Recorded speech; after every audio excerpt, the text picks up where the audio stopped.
लेते हैं शोबिस की दुनिया के हवाले से, जहां पर हर दिन एक नई कहानी, एक नया चेहरा और एक नया तासुर जन्म लेता है। यहाँ स्टार सिर्फ स्क्रीन पर नहीं बल्कि मदाहों के दिलों पर भी राज करते हैं। तो आजकल कौन सा ड्रामा है जो नाजरीन की अव्वलीन पसंद है और हर महफिल का मौजू भी बना हुआ है? कौन सा OST है जो कि ज़ुबान ज़द-ए-आम है और हर दिल की आवाज़ बन चुका है? कौन सी सुपरहिट जोड़ी है जिसके सीन्स बहुत ज़्यादा वायरल हो रहे हैं, जिनकी केमिस्ट्री ने नाजरीन को अपना गर्विदा बना रखा है और सोशल मीडिया पर वो छाई हुई हैं? और शोबिस की दुनिया में क्या कुछ नया, इंटरेस्टिंग और धमाकेदार हो रहा है, इस पर भी बात करेंगे। हमारे साथ मौजूद हैं फिल्म एंड ड्रामा क्रिटिक हारून शुएब साहब। बहुत शुक्रिया हारून टाइम, और बड़ा अच्छा लग रहा है आपको अपने शो में देखकर। Thank you so much for coming. मुझे ये बताइएगा, आजकल कौन सा ड्रामा वाकई नाजरीन के दिलों पर छाया हुआ है, राज कर रहा है, और इसकी कामयाबी की बुनियाद क्या है, वो भी हमारे साथ शेयर कीजिएगा। अच्छा जी, आजकल तो जो ड्रामा बहुत ज़्यादा ज़ेर बहस भी है, बात भी हो रही है उसके ऊपर और नाजरीन को भी बहुत पसंद आ रहा है, वो है मैं मंटो नहीं हूँ। ड्रामा जाहिर है इतने बड़े बड़े नाम उसके साथ जुड़े हुए हैं। नदीम बेग साहब की डायरेक्शन है, खलीलुर रहमान कमर साहब का स्क्रिप्ट है, हिमायूं भी हैं, सचल भी हैं, साइमा जी हैं, आसिफ रज़ा मीर साहब, और भी तमाम ही बड़े फ़नकार जिनका आप नाम ले लें वो इस ड्रामे का हिस्सा हैं। सनम सईद हैं। अच्छा, लेकिन खूबसूरती बात इस ड्रामे की यह है कि इतना खूबसूरत शूट हुआ हुआ है।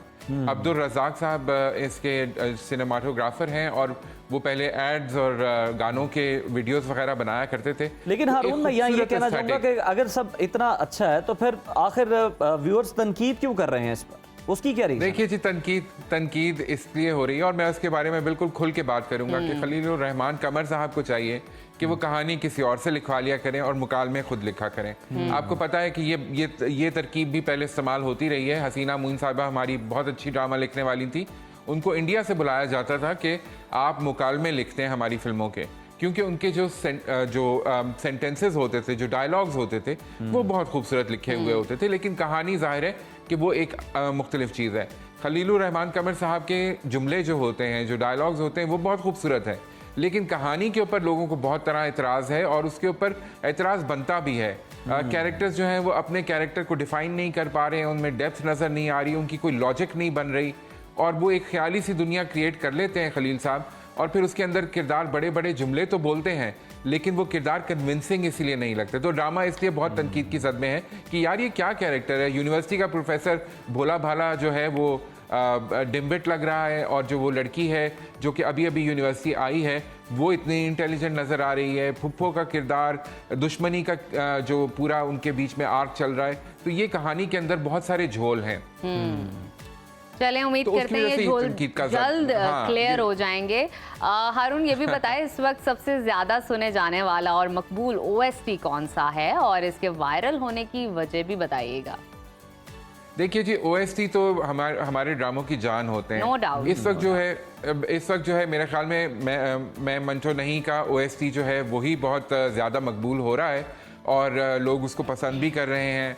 वो ड्रामे के मूड के साथ भी जाता है, तो वो OST जो है लोगों में बहुत मकबूल है। लेकिन एक लंबी लिस्ट है ड्रामों की जो कि आ रहे हैं, आने वाले हैं। कुछ के टीजर्स रिलीज़ हो चुके हैं, कुछ आने वाले हैं, रिलीज़ हो जाएंगे जल्दी। और बहुत सारे एक्टर्स जिनको हम बड़े अरसे से स्क्रीन पे मिस कर रहे थे, वो दोबारा से देखने को मिलेंगे। तो आई am really excited about that. अच्छा हारून, इस हफ्ते की वो कौन सी ऑन स्क्रीन जोड़ी है जिसने सबसे ज़्यादा तवज्जो हासिल की हुई है और लोगों को अपना दीवाना बनाया हुआ है? अभी ड्रामा आया है जी, बिल्कुल मासूम, और मेरे ख्याल में एक किस्त उसकी आ चुकी है या आने वाली है, और उसके प्रोमोज जो हैं वो धड़ाधड़ चल रहे हैं। इमरान अशरफ और सोनिया हुसैन। इमरान अशरफ, जिस तरह मैंने कहा, बहुत सारे फनकार दोबारा नज़र आएंगे, इमरान दोबारा नज़र आ रहे हैं और क्या खूबसूरत किरदार कर रहे हैं वो। इमरान, आपको पता है, is a very very talented actor, और वो ड्रामों में भी और फिर फिल्म में भी, बड़ी स्क्रीन पे भी अपना लोहा मनवा चुके हैं। और इस फिल्म में वो जो है वो फैसलाबाद के एक भोले भाले इंसान का किरदार अदा कर रहे हैं जो कि शहर आता है एक गुलकार बनने के लिए, और सोनिया जो है वो उसको इस पूरी उसकी जर्नी में जो है वो सपोर्ट कर रही हैं। तो हारून, कितने मासूम है। इससे पहले भोले का कैरेक्टर भी उन्होंने किया, कबूतरों का भी जिक्र किया, तो अपने ऑडियंस को दिखाते हैं कि किस कदर वो मासूम है। टीजर देखते हैं। जरूर। बहुत ही ज़बरदस्त टीज़र हमने अभी देखा है, एंजॉय किया है और स्टोरी बड़ी शानदार लग रही है। ऐसा और लग रहा है फ्यूचर में सामने आएगा। पहले मासूम लग रहे हैं अरुण, और फिर बाद में जो ट्रांसफॉर्मेशन आई है ना, वो भी बड़ी कमाल की लग रही है। कैरेक्टर डेवलप हो चुका था तब तक। अच्छा हारून, मजीद जानते हैं इस हवाले से, मुझे बताइएगा आने वाले दिनों में कौन सा नया ड्रामा या फिल्म जिससे आपको बड़ी तवक्कुआत है, हमारे साथ शेयर कीजिए।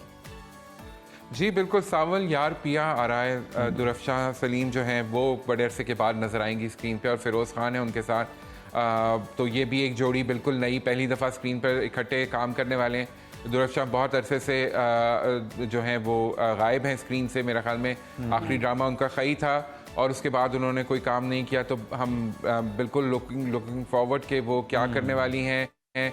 और बस मेरे सिर्फ एक गुजारिश होगी कि जो फिरोज़ खान के एक टिपिकल कैरेक्टर होते हैं, और दुरफ्शा को हम पहले देख चुके हैं कि वो दानिश तैमूर के साथ भी उस किस्म के किरदार कर चुकी हैं, जहाँ एक ऑब्सेसिव लवर जो है वो पीछे पड़ जाता है लड़की के। तो वैसी कहानी ना, वो वैसी कहानी ना हो, कुछ और नई चीज़ हो, तो फिर देखने में मजा आएगा। अरुण, शूट तो बहुत अच्छी जगह हुआ है इस ड्रामे का। फिरोज़ खान की हम बात कर रहे हैं तो मेरा ख्याल है वो जो एंग्री यंग मैन वाला उन पे एक छाप लग गई है ना, ये हटनी चाहिए, ये बड़ा ज़रूरी है। अगर नहीं हट रही तो फिर जो उनको ये करैक्टर दे रहा है उसे उनकी ज़रा वो फाइट दिखानी चाहिए जो कि रहीम परदेसी के साथ हुई, शायद उसके बाद बदल जाए।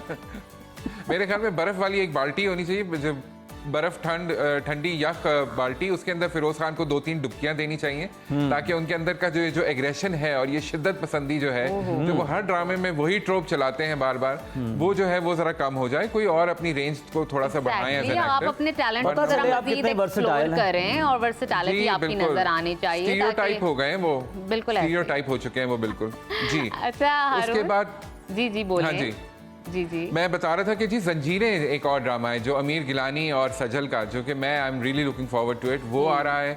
और उसके बाद एक और ड्रामा जो कि अब उसके प्रोमोज आ गए हैं, वो सबा कमर का ड्रामा है। सबा कमर भी बड़े अरसे बाद स्क्रीन पर नजर आएंगी उस्मान मुख्तार के साथ, और दोनों बहुत खूबसूरत लग रहे हैं। इसके प्रोमोज भी नाजरीन इस वक्त देख रहे हैं। आई डोंट नो आप लोगों के पास मौजूद है तो ज़रा दिखाइए कि वो जो है वो पामाल का जो प्रोमो है वो भी देखने से ताल्लुक रखता है। I am really looking forward to this drama. ये एक सबा कमर को स्क्रीन पे देख के बड़ा अच्छा लग रहा है, और मैं बस उम्मीद करती हूँ उनकी परफॉर्मेंस और कहानी भी बहुत अच्छी हो, क्योंकि कभी कभी जब इतने ड्रामाज आ रहे होते ना तो समहाउ उनकी स्टोरीज सेम सी लगने लग जाती हैं। मैं एज अ एनालिस्ट आपसे जानना चाहूँगी, आजकल के ड्रामों में कहानियाँ, प्रोडक्शन या परफॉर्मेंस के लिहाज से आप किस तरह के चेंज देख रहे हैं, एनालाइज कर रहे हैं?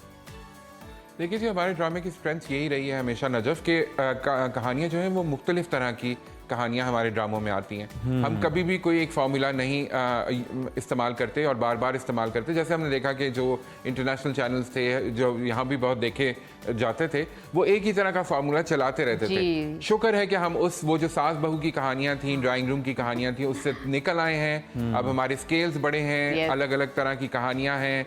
आपको कॉमेडी भी नज़र आएगी, आपको हॉरर भी नज़र आएगा, आपको ड्रामा भी नज़र आएगा।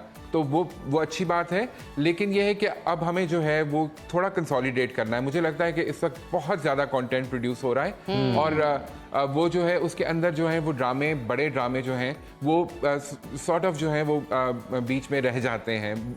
नाजरीन कितना कंटेंट कंज्यूम करेंगे एक हफ्ते के अंदर अंदर, तो एक ड्रामे को उसकी मुकम्मल जगह देनी चाहिए, और उसको जो है वो उसकी मार्केटिंग इस हवाले से होनी चाहिए कि लोग उसका इंतजार करें और उस ड्रामे पे फोकस करें। बिल्कुल सही कह रहे हैं आप प्रोमोज हैं। ये बताएं कि हमें कोई ऐसा ड्रामा या कोई ऐसी फिल्म जिसने रिसेंटली जो आपने हाल में देखी हो और उसने आपको वाकई बड़ा हैरान कर दिया हो, आप सोचने पे मजबूर हुए हो, एक पॉजिटिव में बता दें और एक नेगेटिव सेंस में। अच्छा जी, मैं तो हैरान हुआ सरदार जी 3 देख के, टू बी ऑनेस्ट, बिकॉज क्या मेरा ख्याल था जब मैं फिल्म देखने से पहले, और हम सब का जो यहाँ पे बैठे थे पाकिस्तान में, कि जब वो सिनेमाज में लगेगी तो हमें पता चलेगा कि हानिया का किरदार उसके अंदर बहुत ही कम सा है, और वो जो है वो फिल्म में से उन्होंने उसका किरदार काट दिया है और फिल्म कॉम्प्रोमाइज़ भी हो गई है। लेकिन मज़े की बात ये थी कि हानिया भरपूर अंदाज में नजर आई, और उस फिल्म में जिस तरह मेरा ख्याल में उनका किरदार था उसी तरह रखा गया। और दिलजीत ने भी ये कहा कि चलो इंडिया वाले अगर नहीं चलाते तो ना चलाएं, हम इंटरनेशनली उसको रिलीज़ करके उस फिल्म को मार्केट करेंगे। लेकिन वो बहुत खूबसूरत, मुझे बहुत अच्छी प्रोडक्शन लगी। अभी जो है मैं देख रहा हूँ जिस तरह आप अभी विजुअल्स भी दिखा रहे हैं, पामाल के विजुअल्स वो बहुत अच्छा। फिर ये जो वो प्रोडक्शंस हैं कि जो के लोगों को देखने पे स्क्रीन के साथ जुड़ने पे मजबूर कर देती हैं। सबा कमर जैसी एक्ट्रेस जब एक मेन सेंट्रल कैरेक्टर जिसके अराउंड पूरी स्टोरी आर्क बनी हो वो जब प्ले करती है तो फिर मजा आता है। अभी आप साइमा जी को देख रहे हैं, मैं मंटो नहीं में मैं बार बार उनका जिक्र करता हूँ, क्या खूबसूरत स्क्रीन प्रेजेंस है। और मेरे ख्याल में बाबर अली जो है वो भी, तो वही बात है कि हमारी फिल्म इंडस्ट्री के जो एक्टर्स हैं, बहुत सारे एक्टर्स हैं, मुझे नहीं पता नदीम साहब की तबीयत किस तरह है, लेकिन यह है कि अगर वो अवेलेबल हैं उनको ड्रामों में लाना चाहिए। और जो हमारी फिल्म इंडस्ट्री के एक्टर्स हैं, मेरे ख्याल में शान साहब को काम करना चाहिए, सोचना चाहिए कि अगर वो फिल्म नहीं भी बना रहे तो वो किसी टीवी के ड्रामे में आ सकते हैं। रीमा है, मीरा है, ये वो एक्टर्स हैं जिनको लेकर आए। बड़ी स्क्रीन का जादू और छोटी स्क्रीन का जादू, अब आपको पता है कि ये दो अलग अलग मीडियम्स नहीं रह गए हैं। जब से OTT आया है, आप देखें कि बड़े बजट की फिल्में, हिंदुस्तान की फिल्में OTT पे रिलीज हो जाती हैं। ऐसा ही है। तो अच्छा हमें भी हारून, ये आपसे मैं मिटा देना मजीद चाहिए। सवाल करना चाहूंगी दिलजीत के हवाले से।